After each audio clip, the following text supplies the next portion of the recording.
All right, welcome to Season 2, Episode 2 of the Retro Game Club podcast. I am Rob, and with me is someone who is also confused about the changing weather, is Hugh. Yeah, it's actually like 50 degrees today.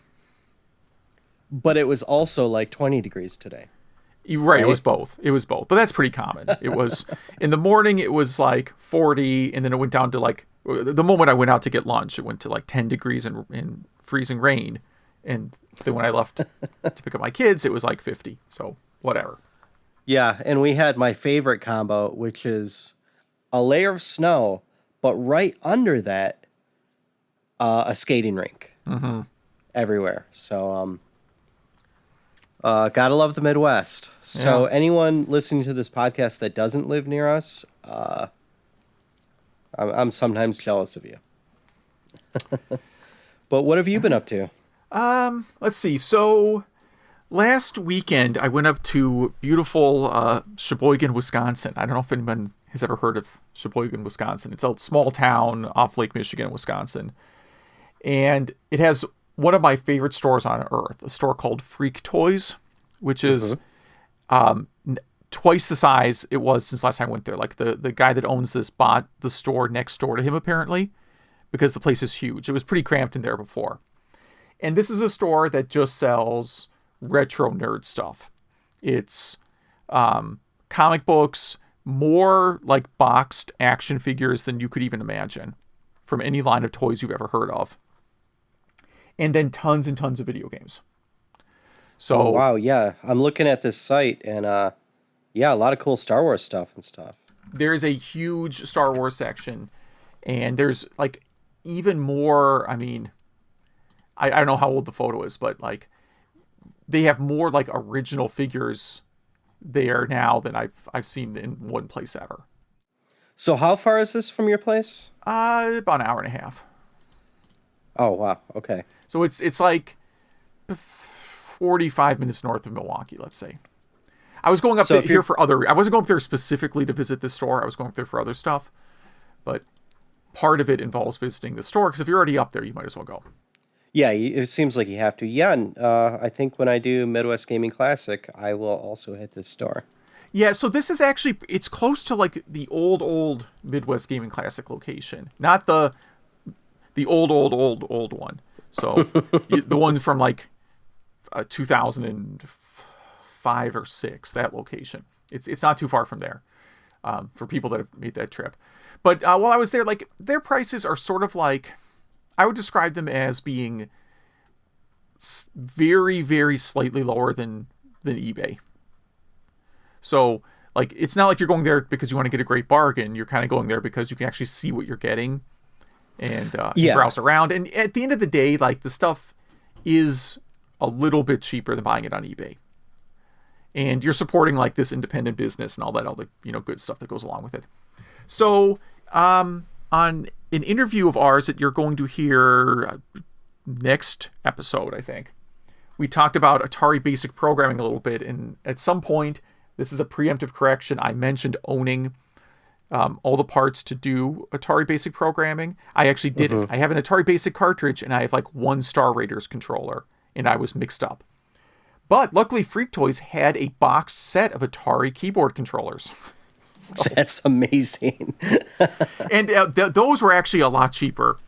I looked for other keyboard. They were basically selling this box set of keyboard controllers for what a loose set goes for on eBay. So, I'm like, all right, sold, bought that. And then I bought a couple 3DO games. Because when do you ever see 3DO games? Yeah. So what did you get? I bought Demolition Man, which is a really kind of guilty pleasure game. It's not like, I'm sure all the reviews of it give it like an F- or something. But I actually kind of enjoyed the game back in the day. And then I got a first-person, like, sort of like FMV/shooter game called Quarantine. Okay. Also not like an especially great game, but I didn't own it. They have maybe 7 or 8 3DO games. Not a big, not a lot of people in the Milwaukee area probably owned a 3DO. So I guess there are some systems they have, like, right now that I'm kind of surprised. Like, I'm always surprised at how many like Super Famicom games they have, and that kind of stuff. Like, I kind of get the impression, I don't know how the owner gets this stuff, but I think he was probably one of these guys that started off as like a booth at a flea market, and then that grew into a business, and he probably has some connections with like estate liquidators. Because there's a whole lot of things that look like, this is somebody's entire collection that you would have bought to get this. So I suspect, I have a friend who does estate liquidations, and he ends up getting crazy collections of stuff like this all the time. But totally worth it. Yeah, totally worth the trip if you're in the Milwaukee area. And it's a nice little town, and there's good restaurants and all that junk. So gaming wise, I haven't been playing a ton, but I did watch. I'm watching a little bit of the Awesome Games Done Quick this week. It ends on Saturday. Might be over by the time you listen to this. Probably will be. And I've been enjoying it. I think the thing I liked most was they had some people doing that. 3 guys doing a Super Mario Brothers 3 100% race. And that was a really fun one to watch. That's probably the best thing I watched this week on it. So what have you been up to? Well, I also been watching speedruns, but I've been kind of hooked on this one guy who does complete everything speedruns of Breath of the Wild. Okay. Wow. I'm sorry to the person that does this because I forget his name right now. But, yeah, wow. I mean, this guy has the whole Breath of the Wild map just memorized, and obviously all the glitches and stuff. It's just incredible. So it's just something like while I'm working, I've been having to do a lot of night and weekends, which is unusual for me, but while I'm doing that, I'll have this on in the background, on the second screen. And I got back into Assassin's Creed Odyssey. It's better than I gave it credit for. I mean, it's an incredible game, but, sometimes that doesn't matter.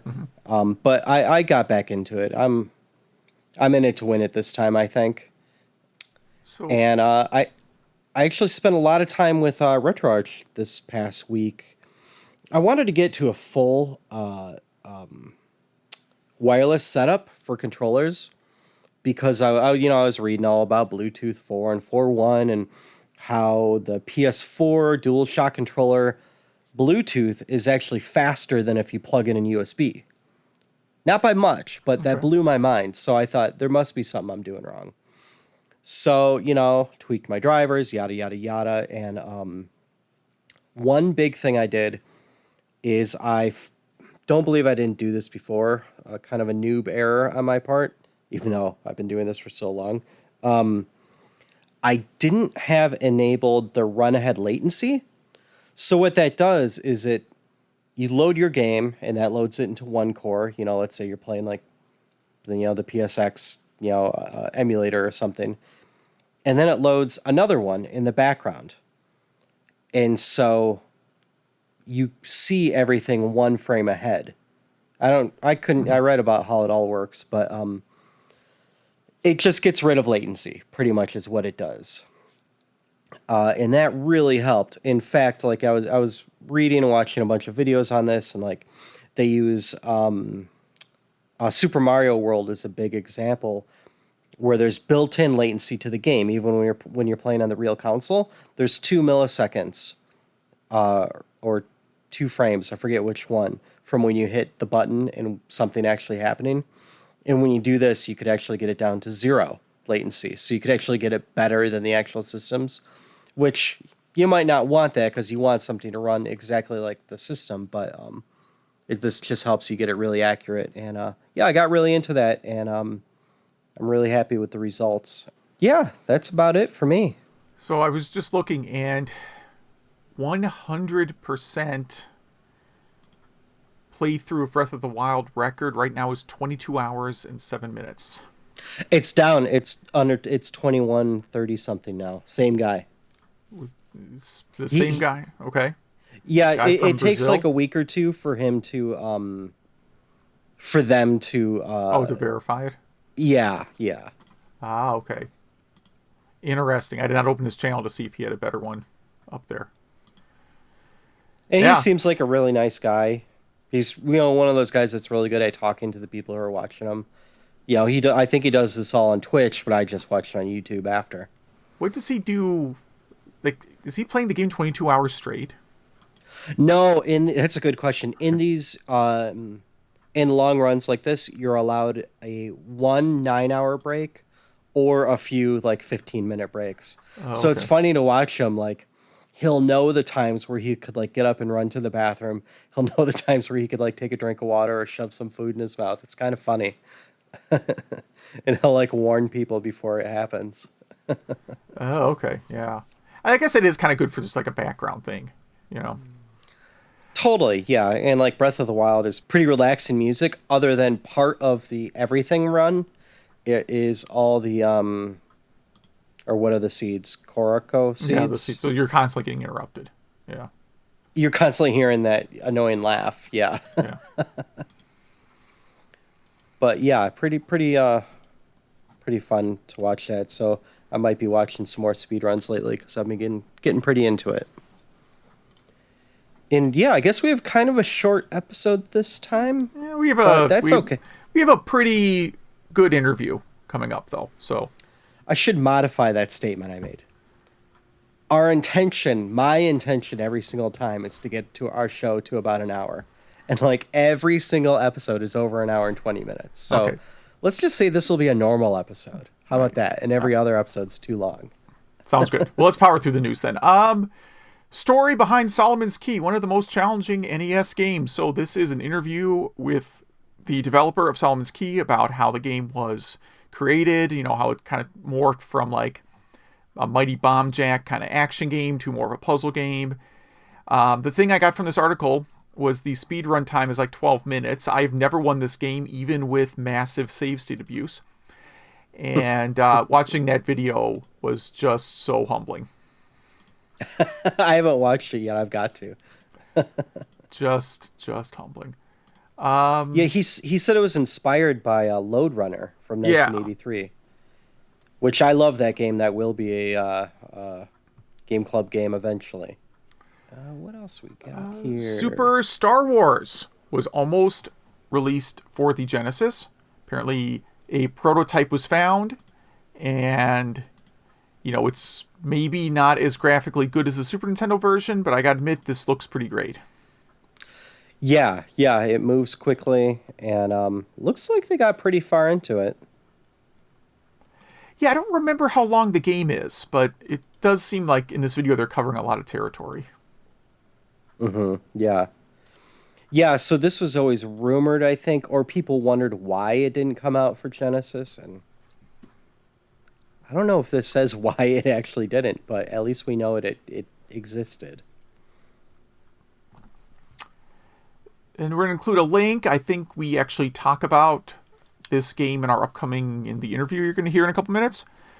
Another World. So there's a site, FabianSanglard.net. You better just follow the link on our site, because I apologize to Fabian for butchering his name. He does a breakdown of the game Another World, specifically like the color. This article goes into like the color palettes for each of the cinema scenes here, or some of the major cinema scenes. And what I got out of this, that's why I like this article, is how like the game looks like it has 10 times the colors it's actually using. Like this is a great example of doing a lot with very little. I mean, it's a very small color palette, and these scenes look very rich with, 32 colors total. And full screen animation. Yeah.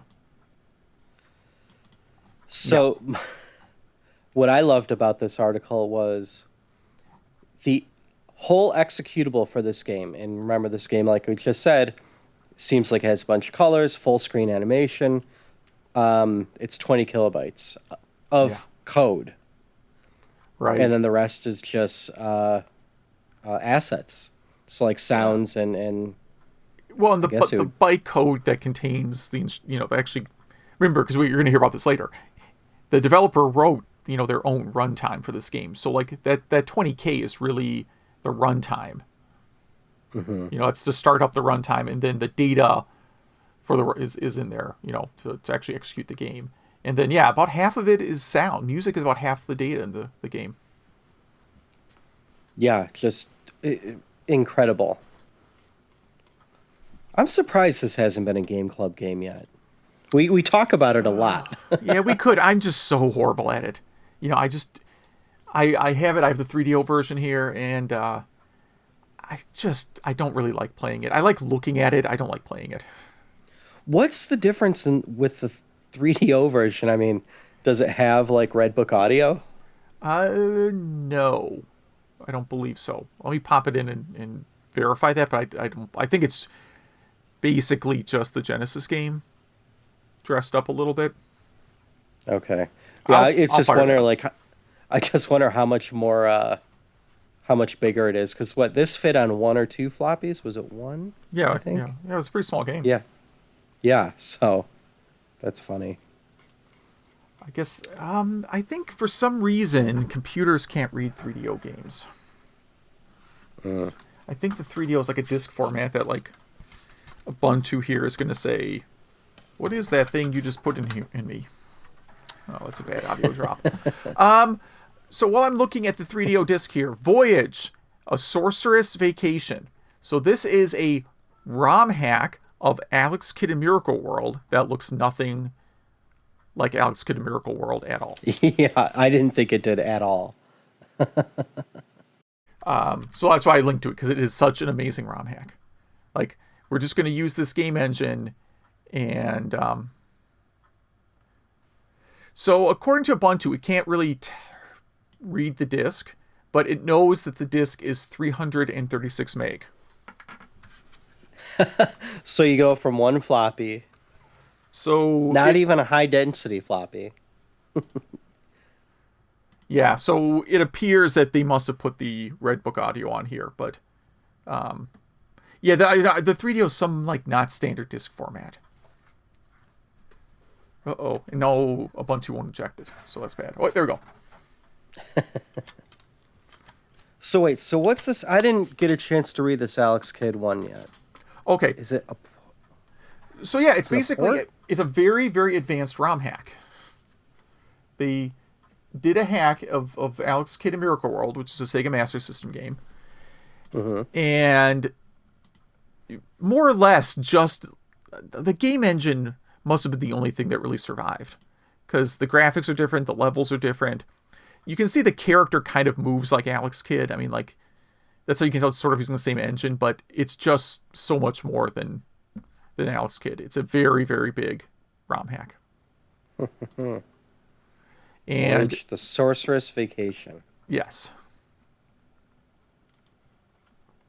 So it's more like a Doom. It's like a Doom total conversion mod, is what you could almost compare it to. Yeah, yeah. And the source is up on it's not GitHub, smspower.org. Yeah. Yeah, it's a great site. Interesting. And of course, that was on Indie Retro News. We have at least one every episode. Oh yeah, well they're a great site too. TRS Model 3 emulator written in Go and TypeScript. So this is really awesome. If you want to learn, like, I guess if you want a good reference for Google Go programming or TypeScript, I guess you can take a peek at this. But yeah, it's a fully working TRS-80 Model 3 emulator. I kind of would like to get into TRS-80 stuff again.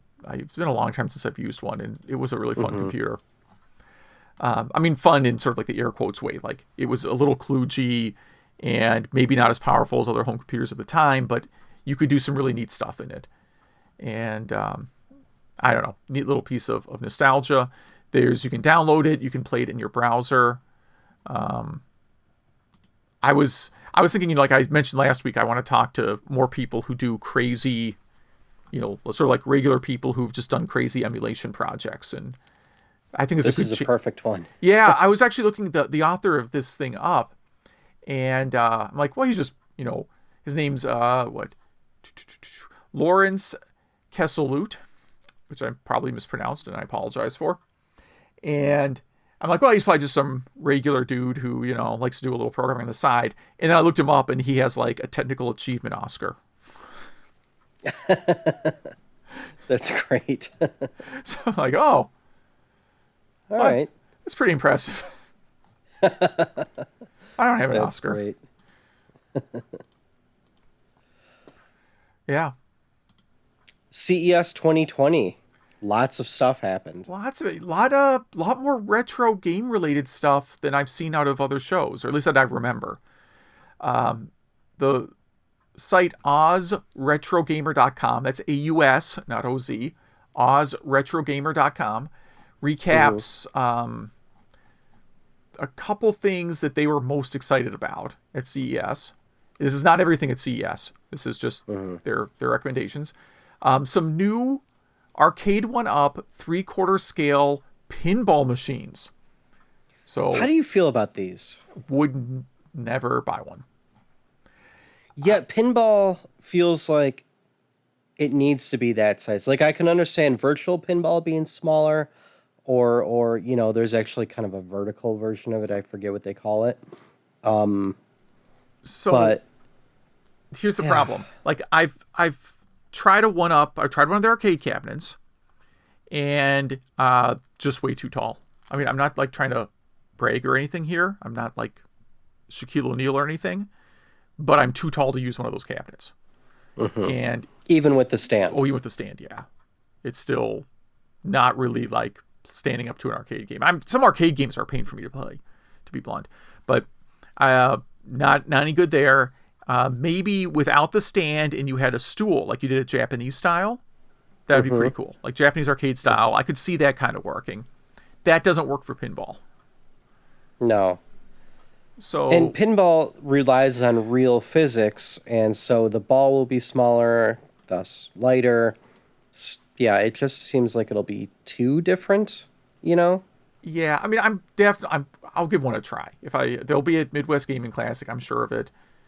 I'll give them a try. It's really the like, how are you standing at that? How are you actually playing that? Yeah, yeah. I think my favorite thing from this site, because we have a very similar article next, is the Retro Champ. Okay. So it's a portable system that you can, on the top, plug in. Portable. Yeah, it's very big, like bigger than the old Apple Newtons.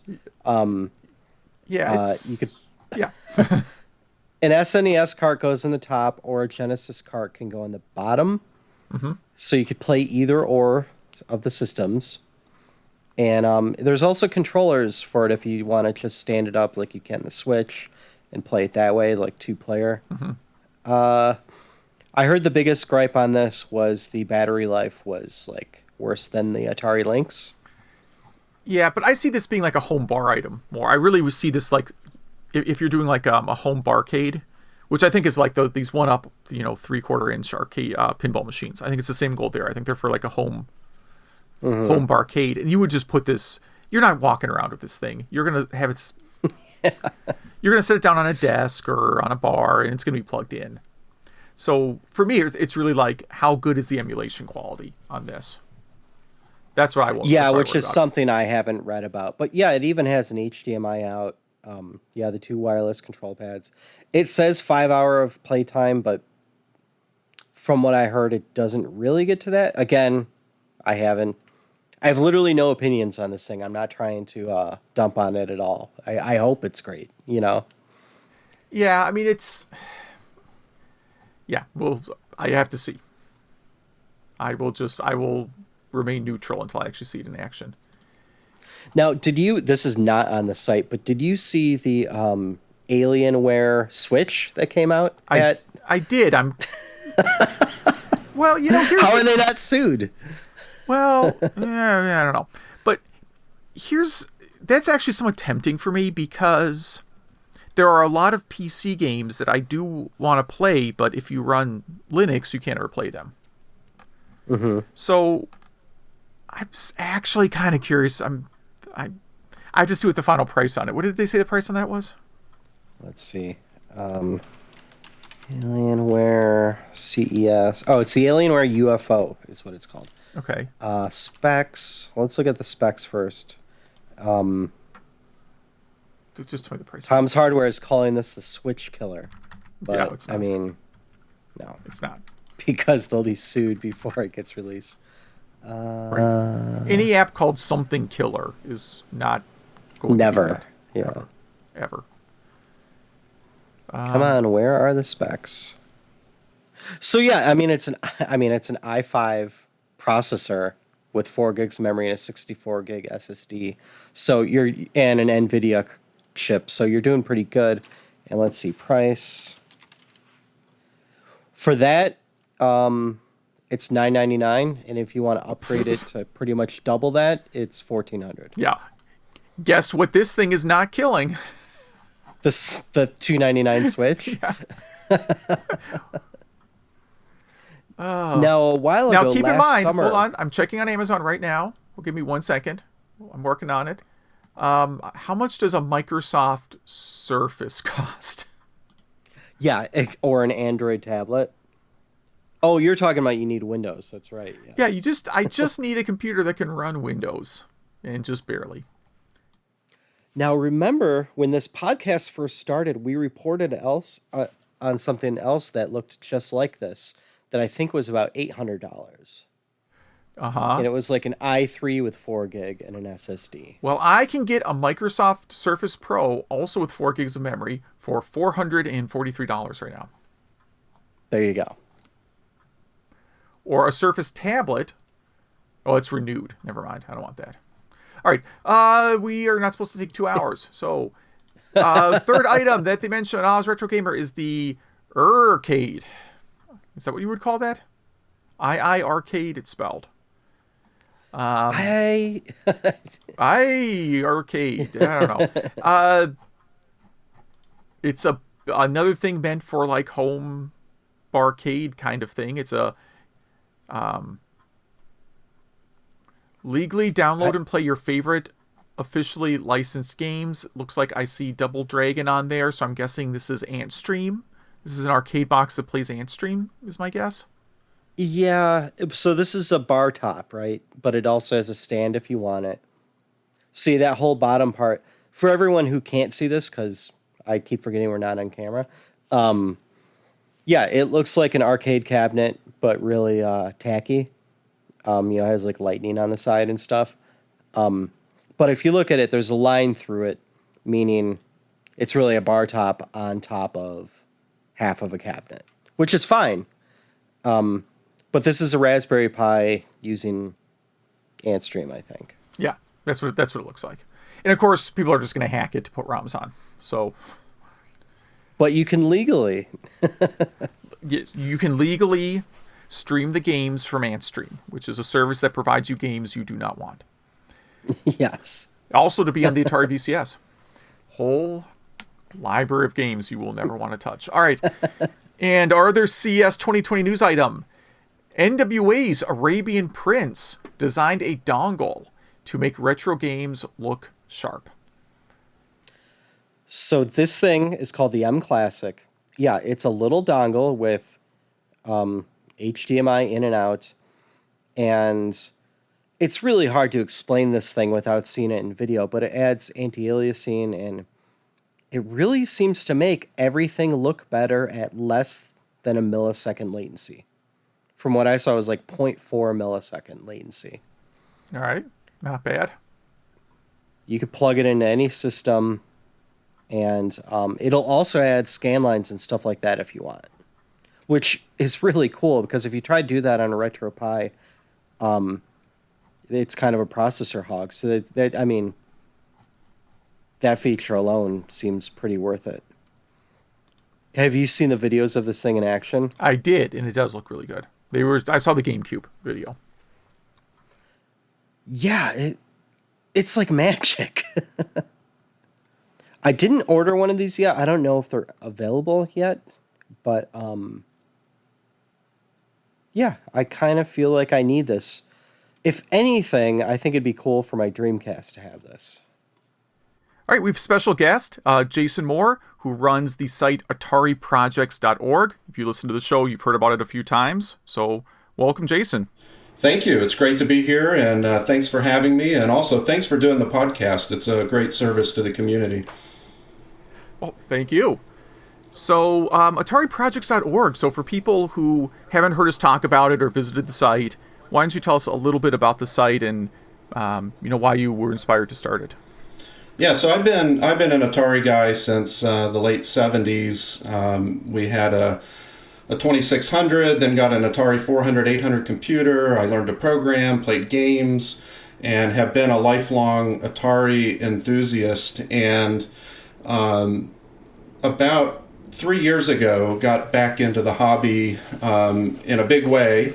Got interested again in Atari, got all my stuff out. And to be honest, what really got me back in the hobby big time was coming home from work every night and watching 2 or 3 hours of political news, and got tired of that real quick and decided I needed to do something else. So I started programming an Atari 2600 game that I released about 2 years ago called Gene Medic. It's at genemedic.org.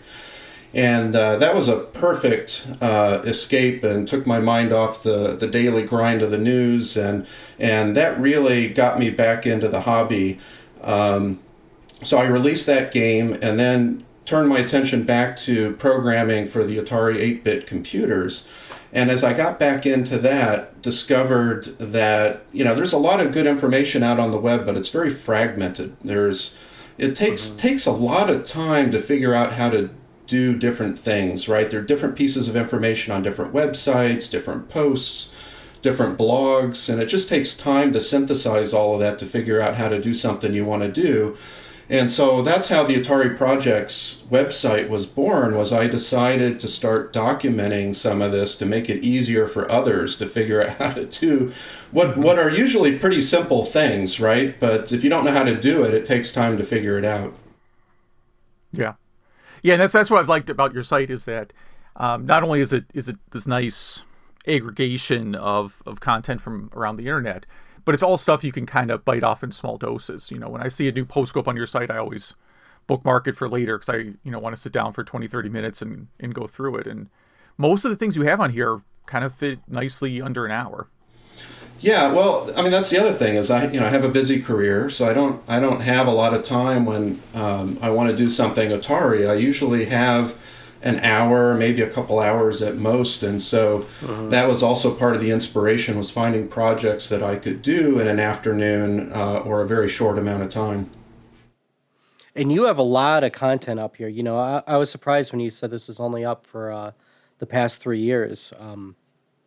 Yeah, you must have been posting a lot over this past 3 years. It's really impressive.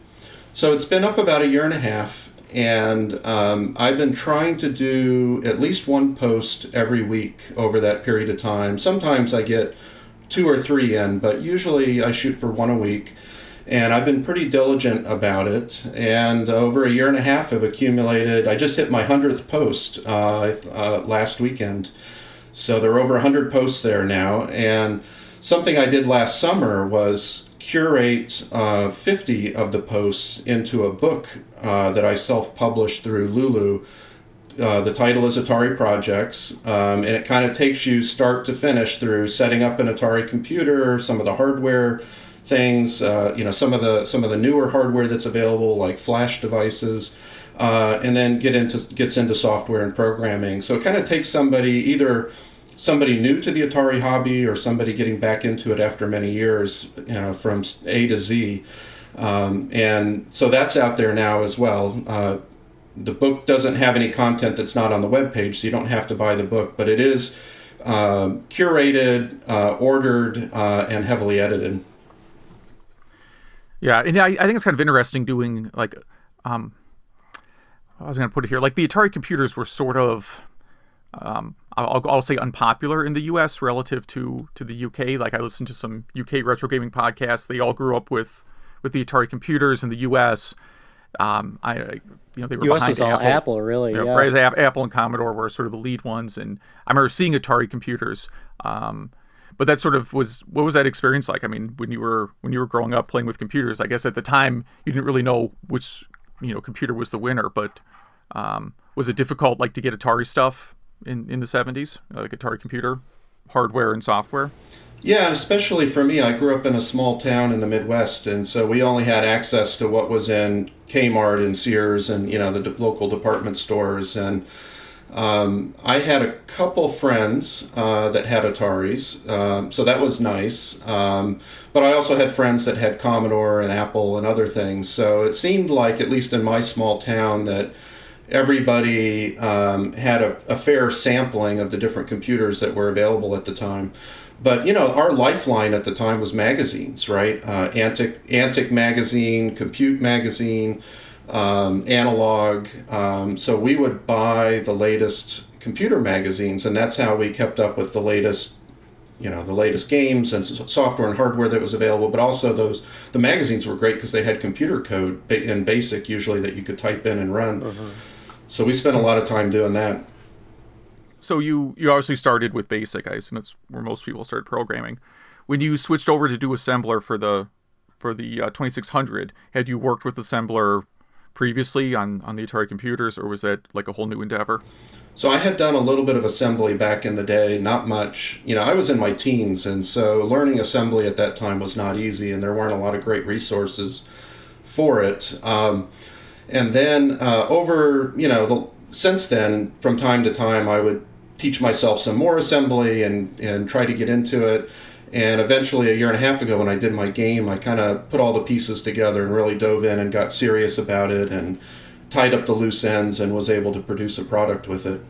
Programming for the 2600 is really hard in assembly. It is not easy. It took me a full 6 months to get that game done.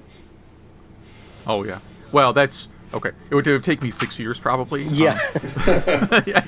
But it's funny, when you listen to interviews with the old Atari programmers, they were dealing with all these same challenges, but on much, much older workstations. I mean, I think the big advantage today is you can have much faster compilers and more advanced debuggers and, get a little bit of advantage over someone trying to do this on original hardware. I assume have you tried doing development on what would have been original 80s hardware, or were you using modern equipment?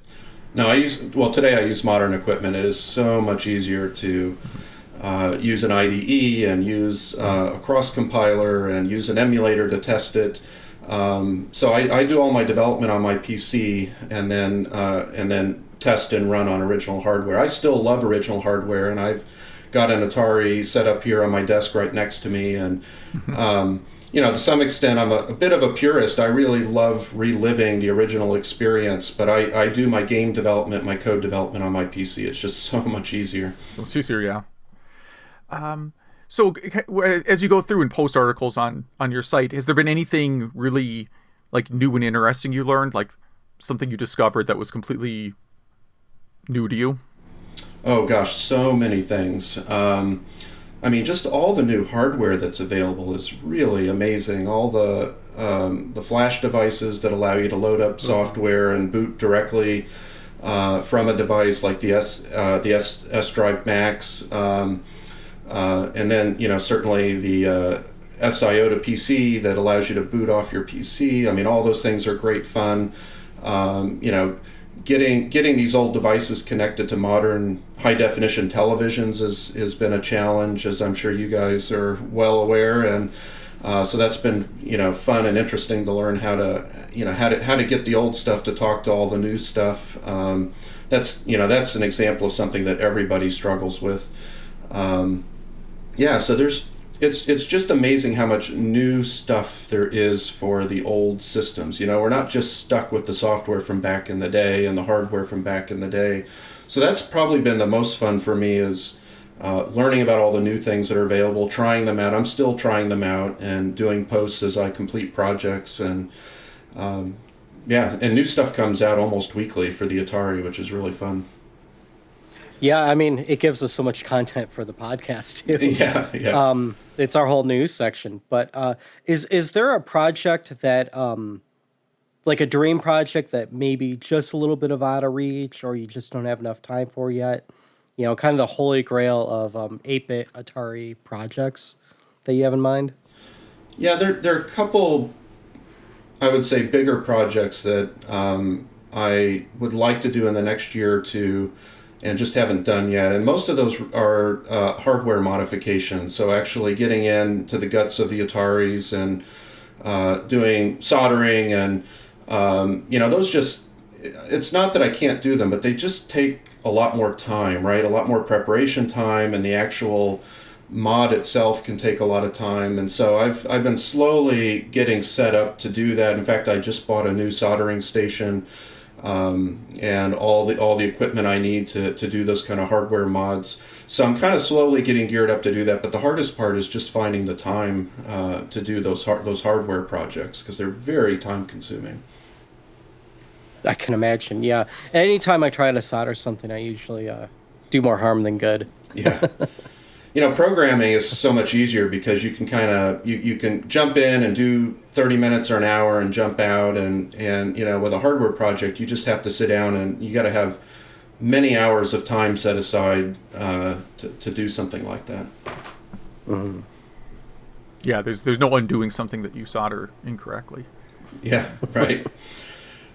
Yeah, I have a great story. When I was in high school, I took my Atari 810 disk drive into my shop class, and we had bought one of the chips that allowed you to copy copyrighted software, and did a hardware modification in shop class. That was a lot of fun.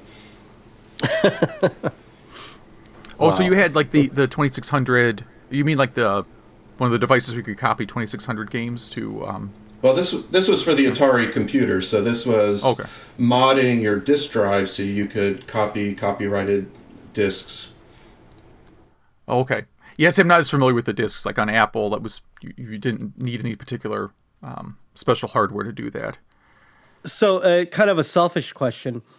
I was born in the 70s, and my first taste of computers were, the Atari 2600 and then Apple, but it wasn't until about the time I graduated high school that I really ran in and spent a lot of time with my first Atari computer, which was the Atari Falcon. Yeah. Are you going to have any projects for those, or you have any history with that system? Because it's a really unique beast, Yeah, I never worked with the Atari ST or Falcon series, the 16-bit computers. I was purely an 8-bit guy, and then went off to college. Mm-hmm. And by the time I got to college, the Macs were starting to get popular, and PCs were everywhere. And so I really, from college on, was more of a Mac PC person. So I totally missed out on the 16-bit Atari scene, unfortunately, and had never used one until just recently. So I've now got a 520 ST and two 1040 STs that I picked up here locally in Philadelphia. And so I've played with them a little bit, not a lot, but that's something I look forward to doing, is getting more acquainted with the ST series and exploring those. For now, my webpage is purely 8-bit consoles and computers for the Atari series. Mm-hmm, mm-hmm. Yeah, I mean, the Falcon, as I understand, it was like a competitor to the Amiga. It was comparable to Amiga in terms of hardware. Yeah, totally focused on music. Mm-hmm. Yeah. So your game, Gene Medic. I was reading the instructions for it. Very, very advanced game. How did you come up with this idea? So when I decided I wanted to program a 2600 game, the first thing you have to think about is, okay, what kind of a game am I going to do? And there's only so much you can do with 2 players and 2 missiles, right? So, I mean, coming up with something truly original in that space is pretty hard. And so that's what got me thinking about the edutainment space, making more of an educational game, because I think there's a lot more you can do in that space that hasn't been done. And so the Gene Medic game is based on the idea that you're a clinician in the not too distant future, and you have the ability to edit the DNA of patients to actually cure their diseases. And so that's the premise of the game. And so in the game, you actually run along a strand of DNA, you come across mutations, you have to make a decision whether it's safe to edit that mutation or not for the patient, whether it's going to help them or hurt them. There's some power-ups that help you make that decision. It's really a very simple game, but it has a very strong educational message. And I found that space to be a lot easier to work in than coming up with a creative new arcade game type design. Yeah. It's a really impressive game. Oh, thanks. Yeah, and of course, for people who don't know, you can go out to GitHub. You can see the source code. It's for the complexity. It's surprisingly short. Like it's about 3,000 lines, including comments. Probably 2,400 lines, maybe total. Which is, I mean, it's hard to believe. I do software development for a living, and I see much larger code to do much less. So. So that's good. Yeah, and again, totally free, and it runs on everything. Obviously tested on real Atari hardware. I have not tested it on the At Games portable yet, which 50/50 will run games, even though it's supposed to run everything. So, yeah, Rob, any other questions you want to cover? I mean, I could always talk about Atari Basic programming, and I don't mean doing Atari Basic. I mean the Atari Basic programming cartridge. So this was obviously a thing. You just posted an article about this recently. It's something I played around with a bit just because I was like, for lack of a better term, morbidly fascinated with it. There's like a DS game. There's a Nintendo DS Atari collection that actually emulates the controller on the bottom screen. I have all the original hardware to run it. Did you have Atari Basic back in 1979, 1980, or is this something you recently discovered? No, I didn't have it back in the day. I've had the cartridge in my collection for some time, but never really took the time to play with it until just recently. I had a lot of fun with it.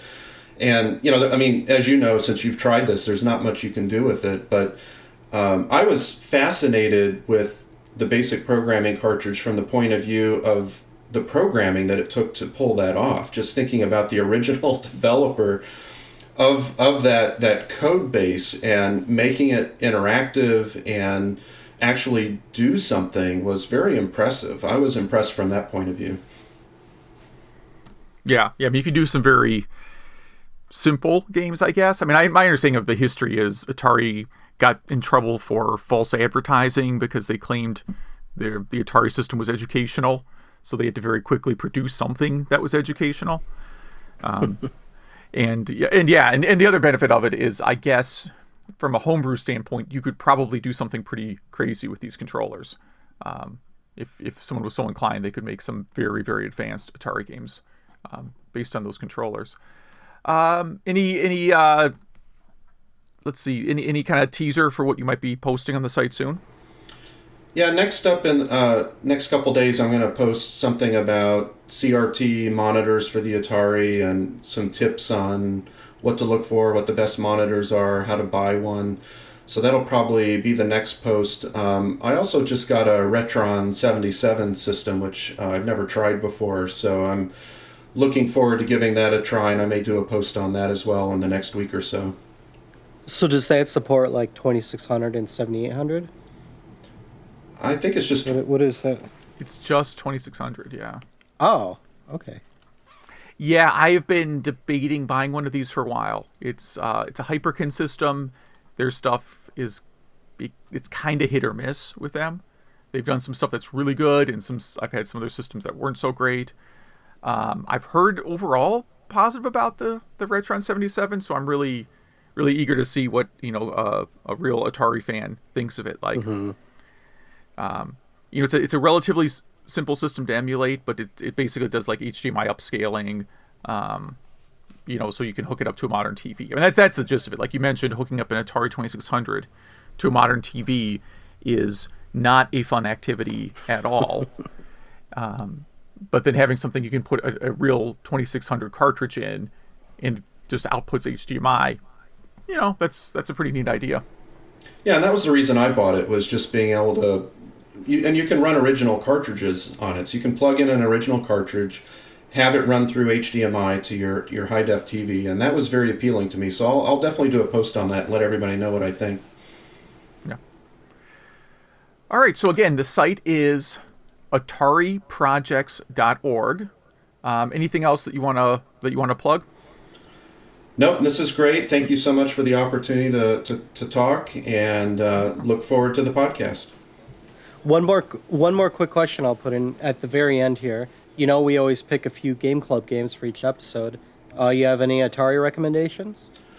Ooh, that's a good question. For the 2600 specifically, or for... Or 78, or XEGS, or anything that's an archive.org, too. Have you done Gauntlet on the 7800? We have not. No, we have not. Gauntlet on the 7800 is awesome. I just did a post on Atari Projects recently about that around Halloween, and awesome game for the 7800. Highly recommend it. It's one of my favorites. I will, I'll be firing that up very soon. Yeah. Well, thank you so much for coming on the show, and I'm sure we'll have a lot more of your projects on our podcast. All right. Thank you very much. All right. Thank you. So let's talk Game Club games. Yeah. Once again, mine's up there first. And I played it this week too. Nice. Yeah. So I did Empire Strikes Back on the 2600, and I think this was my first favorite game. You know, the first time you play a game and you just think like, man, I love this. Yeah. And I'm always going to love this. So yeah, this came out on the 2600 in 1982 and on the Intellivision in 1983. I actually didn't even know this was on the Intellivision. I only played the 2600 version. It was by Parker Brothers.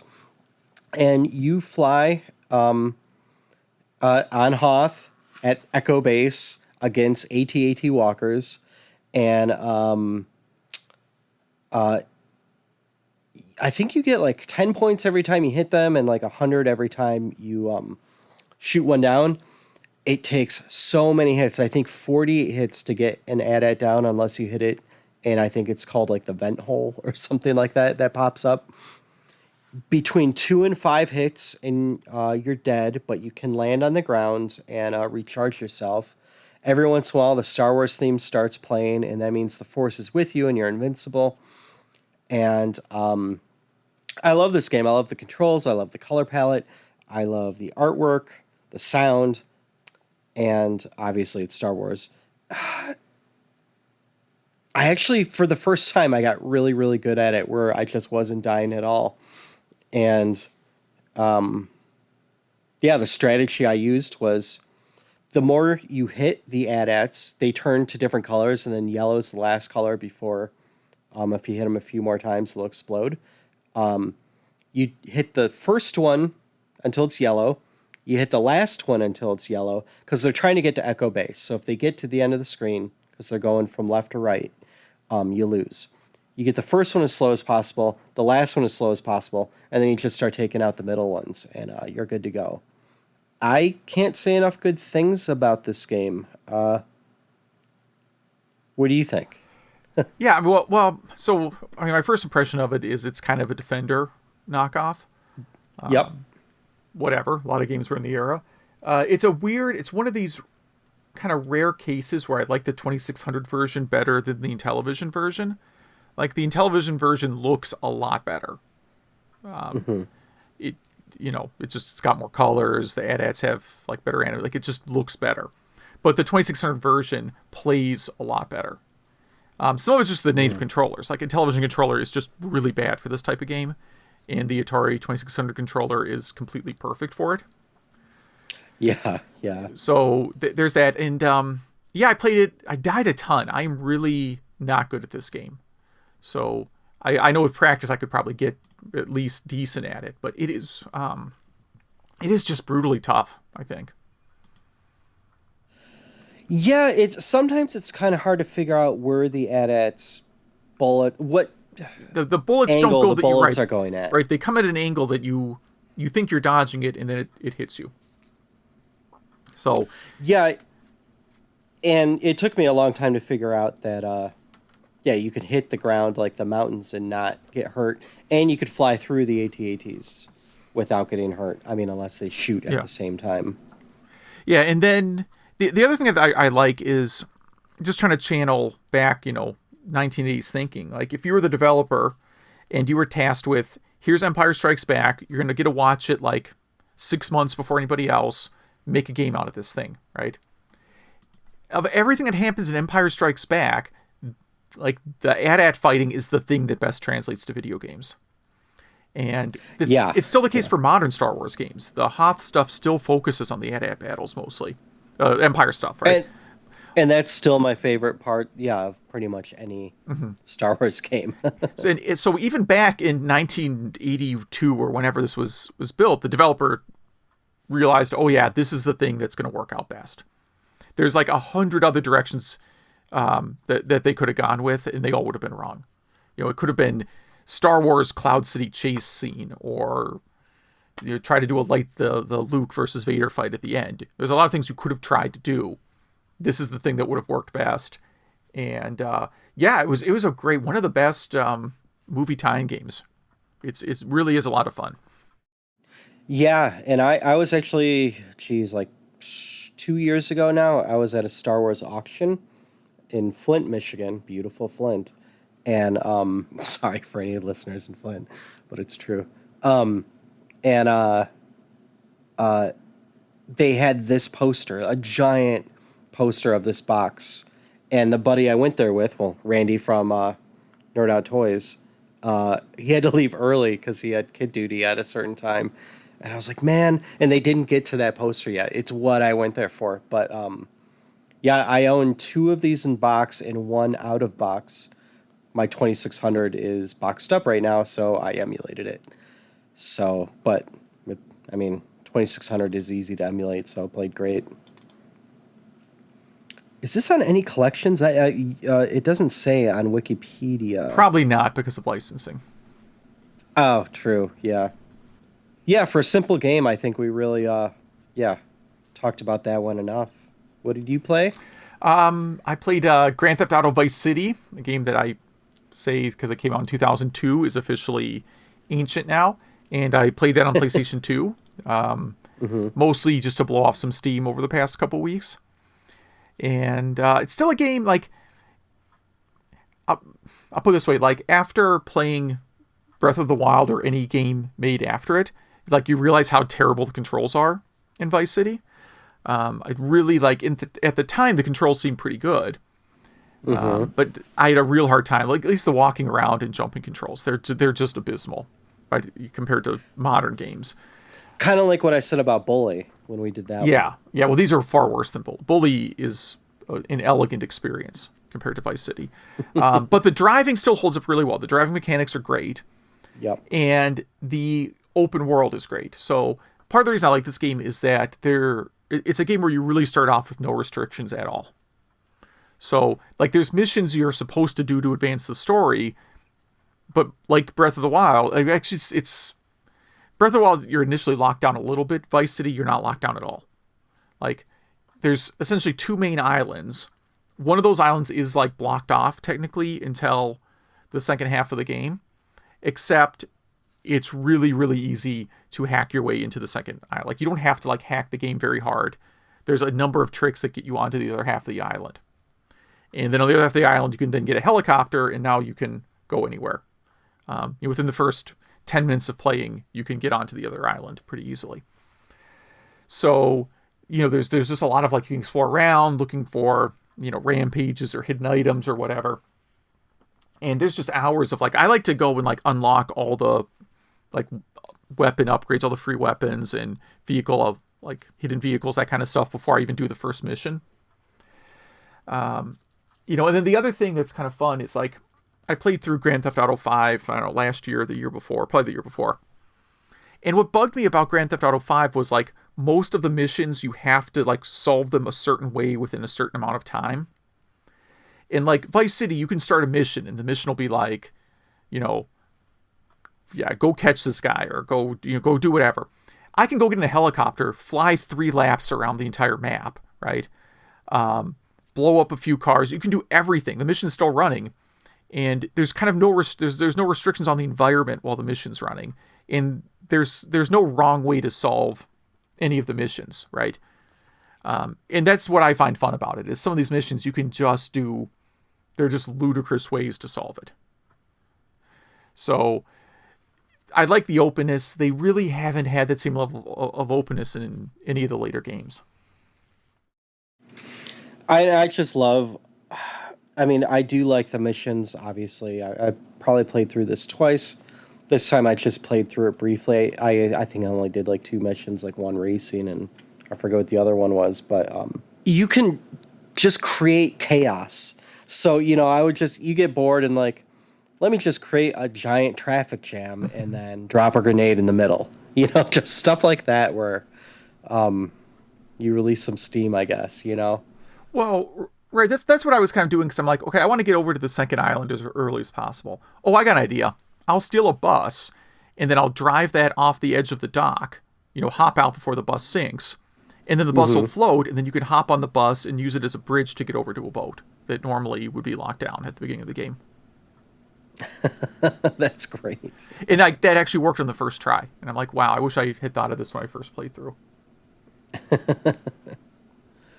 That's great. I wonder if there's got to be speed runs of this. Oh, yeah, there are. Now, the speed runs are not that much fun to watch because they all rely on really bizarre... It's like watching Ocarina of Time speed runs now. It's like... Oh, where they're just floating through walls and stuff? No, well, yeah, where it's like, okay, I go and I fight the first boss, and then I drop a bug from the jar and pick it up like 6 times, and then I walk through this door, and suddenly I'm at Ganon. Right? Oh, yeah, that's right. And the Vice City ones are like that, too. It's like, I'm going to do a bunch of just random-looking stuff, and then boom, end credits. Like, interesting. So I'm not a big fan. I guess I could watch like 100% speed run or something where you're actually doing stuff. I guess that would be all right. But I'm not so into the any percent complete speed runs. Now, I posted a news item here just for this game where there's a Grand Theft Auto 5 Vice City Remastered DLC. Yeah, I like that. That came out this week. It looks very pretty. I got to go buy It's definitely not. I got to buy a PC first. What's it? Yeah. Right, because I assume this is not a PlayStation 4. Probably not. I'm going to go ahead and assume you can't do this on the PlayStation 4. Yeah, I don't know if they ported all the missions and hidden... Like, I don't know how much of it they converted. It was sort of funny watching the videos for this conversion because it looks exactly like Vice City, except it still has the mountains in the background from Grand Theft Auto 5. Oh, that's funny. I only watched the pictures. I didn't see the videos. Yeah, the pictures, they managed to take them at angles where you don't see the mountains in the background. So I guess in... Well, okay, one of the pictures you can see the mountains. I guess in Grand Theft Auto 5, you must not be able to remove that. I don't know. I don't know anything about Grand Theft Auto 5 modding. But obviously you can't remove that background scenery, or they didn't think it was worth the time. Probably the former. Yeah. So yeah, this is a fun game, super cheap, and I won't be doing a lot of PS2 games. Just, it was a game I was in the mood to play, and there it is. Very cool. What's your, let's just jump into new games. What's your next Game Club game? Yes. Oh, by the way, if you want to send feedback on any of these games or news topics or anything, what do they do? Please email us at email@retrogameclub.net. That is email@retrogameclub.net. And that's why we're here. We want to interact with you guys playing the games that we selfishly picked to play. So I've been trying to convince my wife to go out of town for a weekend, specifically ditch the kids at home and go to Vegas for a weekend. Not because I like gambling, but because it's a cheap trip. Because there's I'm sure you know this, but there's basically 90 flights a day from Chicago to Las Vegas, I think. Yes. You can pretty much just walk into the airport and get on a plane. I mean, not because of security, but you know what I'm saying. She's not hot on this idea, so I think instead what I'm going to do is I'm going to crank up the heat and play Casino Kid for the NES. You could send your kids to Vegas. No? Yeah, where are they going to come back? I don't know. Just on vacation, yeah. I don't know. Yeah. So Casino Kids? Casino Kid. Yeah, which is well, you'll try it. It's a casino game with some very, very, very mild RPG elements mixed in. Interesting.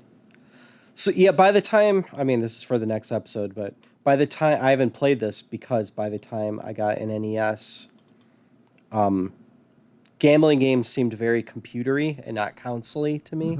They seemed like a thing of the past. So I just never played anything like this on the NES. My game is Micro Machines. It's literally on any system ever made ever. So, yeah. If you play any of those games, please email us. email@retrogameclub.net. If you're listening to old episodes, if you're listening to this episode in 2025, still email us about Micro Machines and Casino Kid.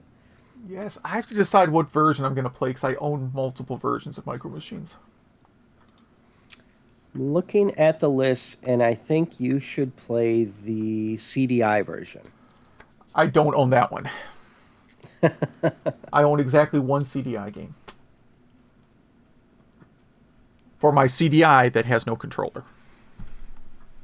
Is this on the DS? Well, that's all for the next episode. All right.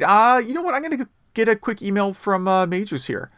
And congratulates us on making it to another season. And then wants to talk about MagFest. It was out in DC last year. It has a 24-hour arcade and console area. And he sent a couple pics, which we should put on the Facebook and Twitter, if we have those things. And yes.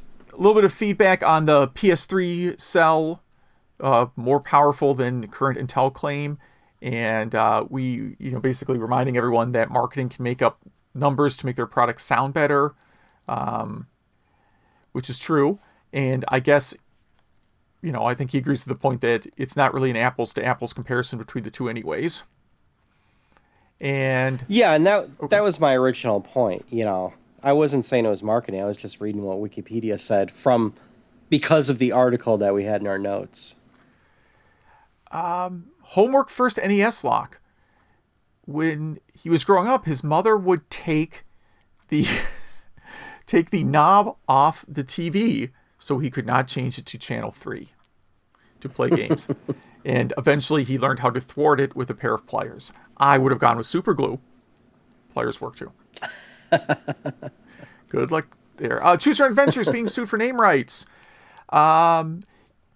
He kind of prefers the phrase Zork clones for these style of games. And I get that, but a lot of the interactive fiction games that are out now that are made through tools like Twine, for example, they don't have like freeform typing. They're literally like choose your own adventure. And Zork obviously is more like you can type and do whatever you feel like. You can try anything in Zork. Zork is sort of like the original open world game. Well, it's not because Zork didn't invent that genre. But you get what I'm saying. It's a Zorkvania. Yeah, Zork Adventurania something. I don't know. So that's kind of the difference. And there's a system called Inform, which maybe we should do as a topic sometime. But Inform is a system to make Zork compatible games, like games that will run on the Zork engine. It's really cool. And he wondered if the book publisher that put out the games was the one doing the legal action. And of course they are. Bootleg NES consoles in North Carolina. Says he's usually happy to hear local game news, but not something like this. Yeah. And he says it's a very small drop in the bucket compared to all the sites selling them for $10. And he blamed the North Carolina educational system for the $800,000 math. When we talked about the death of the 6502 creator, he noticed that I sounded either sad or distant at one point and wondered if I was contemplating my own mortality. And in fact, I was not. I was going over the photo gallery of him on the 6502.org page and realizing I am well past the age when all this great stuff was invented. And I felt like an underachiever. That's what was it. Like, why am I not inventing something really cool? You have a mall game. I have a pretty game cool. that takes place in a shopping mall. I don't know, man. I mean, I guess like Colonel Sanders didn't start Kentucky Fried Chicken until he was like 65 or something. Isn't that the story? And Frankenstein never did anything until he was dead. He was dead, yeah. Okay, see, there's plenty of time. The Lord of the Rings guy. He was like 100 or something when his first book got published. So Yeah. I guess it's not too late. I don't know. So if you want us to read your email at retrogameclub.net. If you want to interact with us in any way, please follow us on Twitter at RGC Podcast or on Facebook, which you could just get to it by going to facebook.retrogameclub.net. But we don't read those on the podcast, so email is best. We did have some questions, though. You want to give quick answers to the questions we asked out there? Do you have any retro gaming related New Year's resolutions? Oh, geez. Yes. But they're going to be a topic of the week, so I don't really want to get into it. But let's just say some RetroPies will get into some custom arcade cabinets that I built. I have none because I never keep resolutions. But I am thinking I'm going to try the first Persona game because I know multiple people have told me I would like the Persona games. So I will... planning to at least try one of them, but it might not be for a little while. Mm-hmm. And we asked, what retro tech announced at CES or otherwise are you most excited for? The Classic by Arabian Prince would be my answer. Yeah, I don't know, man. I guess the TurboGrafx Mini is coming out this year, right? Ooh, yeah. Yeah, it's March, right? Yeah, I already paid for the thing, so... Yep. That's probably what I'm most excited about. I have got like at least, if you count the TurboGrafx Mini, I think I have like 4 games coming in all around then. So I just Googled CES 2020 weird to see if there were any funny answers about stuff that was announced. There's a robot arm cheese scraper. Mm-hmm. So if you need a robot arm to slice cheese for you, there's that. Mm-hmm. There's a toilet paper delivery robot. Uh-huh. Luggage that your kid can ride while you're at the airport. Uh-huh. Like a little scooter. Uh-huh. You're supposed to make your kid walk so they're tired on the plane. Like a Keurig-like thing for olive oil, which I don't know. Yeah. So olive oil is like $5 for a gallon at Trader Joe's. Okay. Sounds like a thing I need. A phone that's circular. Okay. I had that. That's what I'll go with. I had an Ericsson phone that was circular at one point. Okay. So those were the weirdest. So I'll make all those my favorite 2020 CES announcements. Okay. All right. So again, email at retrogameclub.net. And any last words for today? See you on season 2, episode 3. Yes. Thanks for listening.